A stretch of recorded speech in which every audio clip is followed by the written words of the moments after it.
Era uma noite de primavera em Londres, no ano de 1595, quando percebi pela primeira vez que algo de extraordinário acontecia na casa ao lado. William Shakespeare, um dramaturgo que na época era conhecido apenas por um pequeno círculo de apreciadores, vivia com sua família em uma modesta residência de tijolos, na rua onde eu também residia. Apesar de sermos vizinhos, ele era mais um rosto na multidão para mim, até aquela semana. Meu nome é Henry Wilkes e eu trabalho como livreiro. Minha vida sempre foi simples: livros, clientes e noites tranquilas com uma vela e um bom manuscrito. Mas Shakespeare, ele era uma figura diferente. Seus olhos, escuros e penetrantes, pareciam enxergar algo que escapava aos outros. Muitas vezes eu o via vagando pelas ruas com um olhar distante, murmurando palavras que só ele entendia. Na Londres daquela época, o ar era impregnado de fumaça e especiarias, resultado de mercados fervilhantes e chaminés sempre em funcionamento.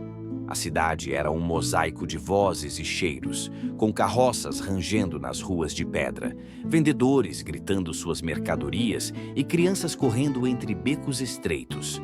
O Teatro Globe, onde Shakespeare frequentemente apresentava suas peças, já era um ponto de encontro para aqueles que buscavam escapar da rotina da vida comum. Mas para a maioria, o teatro era apenas um luxo ocasional, em meio a uma existência dura e repleta de incertezas.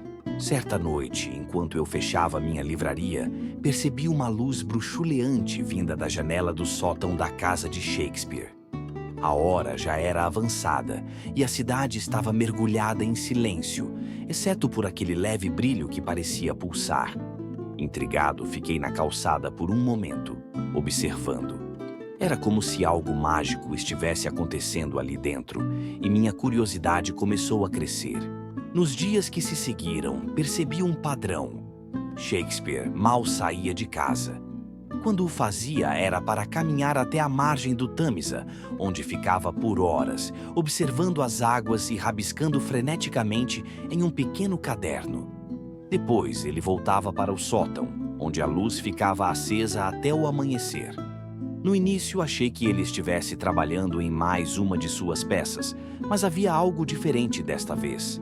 Era como se ele estivesse possuído por uma energia incomum, uma urgência que eu nunca tinha visto antes. Minha curiosidade finalmente venceu minha hesitação. Decidi falar com ele. Naquela tarde, esperei que ele saísse para a sua caminhada e o abordei. Ele estava parado perto de uma árvore, com um olhar fixo no horizonte, enquanto seu caderno repousava em suas mãos. Sr. Shakespeare, perdoe minha intromissão, mas notei que tem trabalhado incansavelmente. Posso perguntar o que está escrevendo? Ele virou-se lentamente e por um momento pensei que fosse me ignorar. Mas então ele sorriu. Um sorriso enigmático, como o de alguém que guarda um segredo precioso. Estou tentando capturar um sonho, Sr. Wilkes. Um sonho que não pertence ao nosso mundo, afirmou Shakespeare. Um sonho? Perguntei confuso. Sim, continuou Shakespeare, um sonho de magia, de amor, de fadas imortais, dançando sob a luz da lua. Algo que está mais próximo do reino do imaginário do que da realidade. Ele voltou sua atenção para o caderno e começou a rabiscar novamente, como se minha presença já não importasse. Naquela noite, a luz do sótão brilhou ainda mais intensamente. O que ele quis dizer com reino do imaginário? E por que suas palavras me deixaram tão inquieto?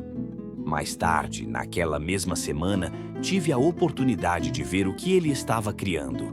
Enquanto eu lia os manuscritos de um cliente, Shakespeare me surpreendeu ao bater à porta da minha livraria.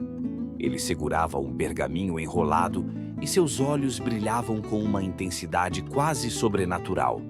Sr. Wilkes, preciso de sua opinião, disse ele, empurrando o pergaminho em minhas mãos antes que eu pudesse responder.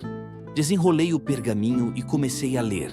Era uma peça, mas não como qualquer outra que eu já havia lido. Fadas, reis, amantes perdidos na floresta. Era um mundo completamente diferente, onde as regras da realidade não se aplicavam. O texto parecia vivo, pulsando com uma energia própria. Cada linha era tão rica que quase podia ouvir as vozes dos personagens.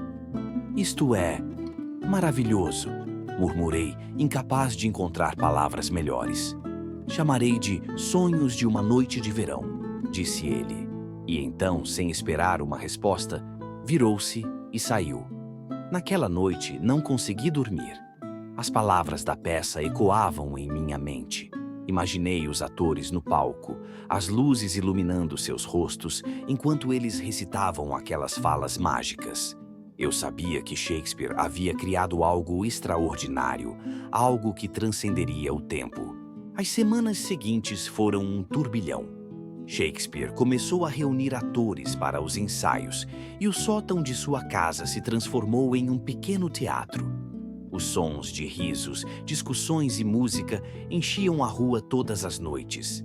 Eu frequentemente me pegava parado do lado de fora, ouvindo fragmentos das falas. Uma noite, Shakespeare me convidou para assistir a um ensaio completo.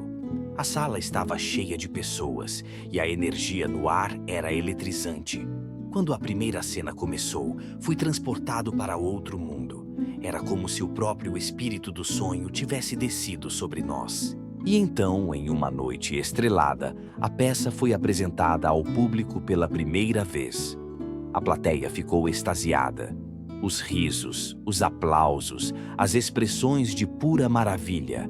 Era como se Shakespeare tivesse dado à humanidade um vislumbre de algo divino.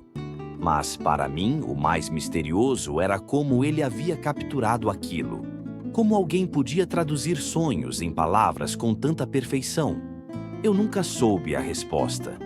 Tudo o que sei é que, naquela pequena casa em Londres, um homem comum havia tocado o extraordinário. E eu, seu vizinho, tive o privilégio de testemunhar o nascimento de um dos maiores milagres da literatura.